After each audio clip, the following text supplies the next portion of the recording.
Hey guys, Tech Timmy here. So when it comes to mouse pads, the Kensington Duo has been my go-to for better part of 3 years right now. It's affordable, comfortable, and it also looks great on my desk.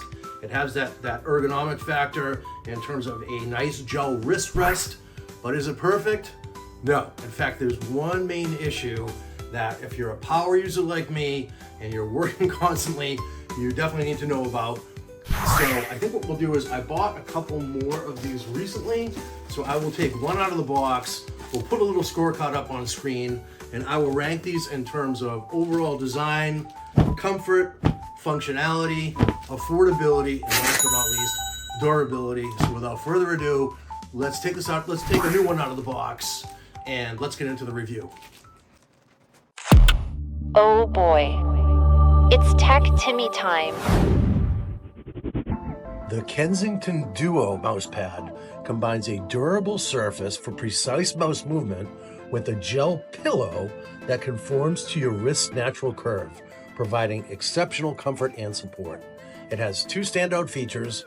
The first is it features a gel ergonomic wrist rest designed to elevate your wrist and prevent strain. Second, the wrist rest includes a ventilation channel designed to keep your hands cool during extended use, enhancing its overall comfort. There will be a link to this in the video description and also in the Amazon store if you're interested in checking this out.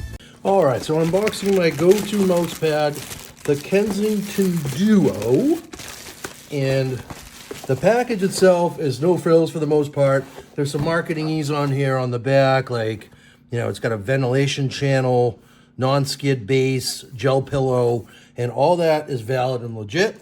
And as you're going to see in a second, it just looks, I want to do this as elegantly as possible here. I'm going to pick this up off the table so I don't shake the table and make you guys crazy. So that's pretty much everything in the box. We'll get rid of that. And then here we have a little bit of an outer wrapper. Easy to unpackage for sure.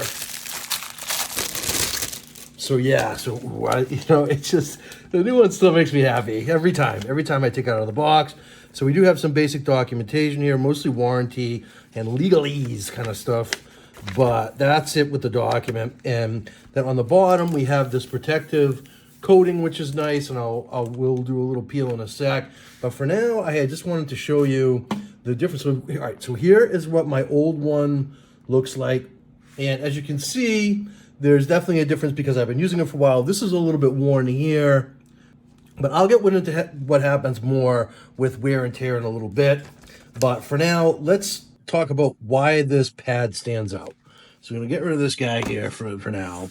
I think what I'll do is I'll put a report card up on screen here somewhere, and we'll go through each one of the different categories, I guess, if you will, of what I feel makes this both a great mouse pad and also kind of weak in one respect. So from the aesthetics perspective, I give it an A. It looks great on the desk, particularly when there's a newer one. It does, as you saw there, it does retain a few fingerprints, but not really a thing because you're holding on to the mouse anyway. So, and this is the Logitech MX Master Mouse. I digress, but I have videos on my channel. This is a beautiful mouse.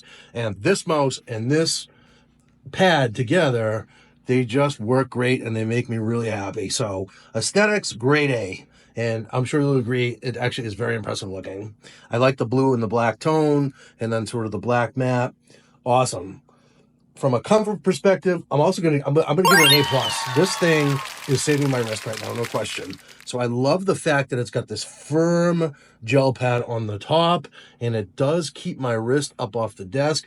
I do have a history of not carpal tunnel, but issues with my wrist, and then also my elbow as well from working too much. I work 10 to 15 hours a day, so that's definitely part of it. But yeah, and it's also will lead into what comes later in the video as well with my opinion on this guy.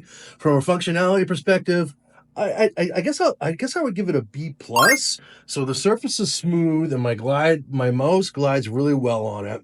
It's not as precise as some higher end mouse pads that I've used because they have those little grooves and things, but for me and for my needs, it's been totally fine. B+ on functionality. From an affordability, grade A. I picked these up. I think I paid anywhere between I'm going to say $15 and $30 for these, but typically I'll get them on sale around Prime Day and or Black Friday. These have actually come from Black Friday this year, so I picked up 2 of them because I used one for my desktop and then the other one for my laptop as well. So I basically buy them in pairs when I need them, and then last but not least, the durability on these things is where they fall short. And so what happens is, I'll pull my other one over here. I don't know if you'll be able to see the wear and tear. I just tossed my other one out. I wish I saved it.